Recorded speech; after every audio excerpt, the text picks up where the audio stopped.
আশা করি ভালো আছেন। আজকে আবার নতুন ভিডিও নিয়ে আপনাদের মাঝে চলে এসেছি।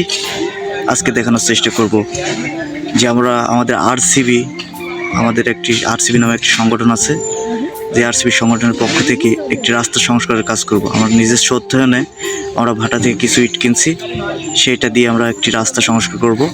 বাড়িগ্রাম বাজার মাদ্রাসার পিছনে একটি রাস্তা আছে, যেই রাস্তা দিয়ে 500 পরিবারের চলাচল।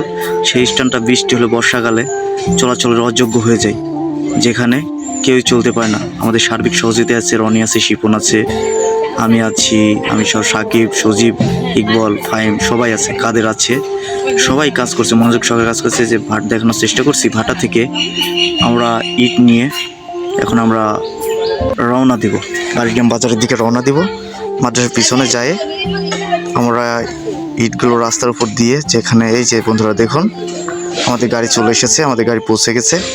এখন আমরা এই রাস্তাটা সংস্কারের কাজ করব। এই গরমের সময় অনেক কষ্ট হচ্ছে, তবু আমরা কাজ করছি। সবাই দোয়া রাখবেন, ভালোবাসা দিবেন, আবার দেখানোর চেষ্টা করব। সবাই একটু ক্লান্ত, কিন্তু তা মনোযোগ সহকারে কাজ করছে। এই যে এখন আমরা কাজে লেগে গেলাম। এই যে বৃষ্টি হলে বৃষ্টির পানির জন্য রাস্তাটা একেবারে চলাচলের অযোগ্য হয়ে যায়, কিন্তু আমরা যতটুকু পারি ততটুকুই করছি। প্রশাসনের দিকে নজর দিতে চাই যে রাস্তাটা যেন দ্রুত করে দেওয়া হয়, তাইলে অনেক মানুষের উপকার হবে। এটা একটি ভালো কাজ, আপনাদের সহযোগিতা চাই, আপনারা সাথে থাকবেন, পাশে থাকবেন। কাজ করতে করতে আমরা অনেকটি ক্লান্ত হয়ে গেছিলাম, তারপর আমরা কাজ চালাই গেছি। রনি আছে, রনি অনেক সুন্দরভাবে কাজ করছে। রনি তার নিজের গাড়ি নিয়ে কাজগুলো করছে।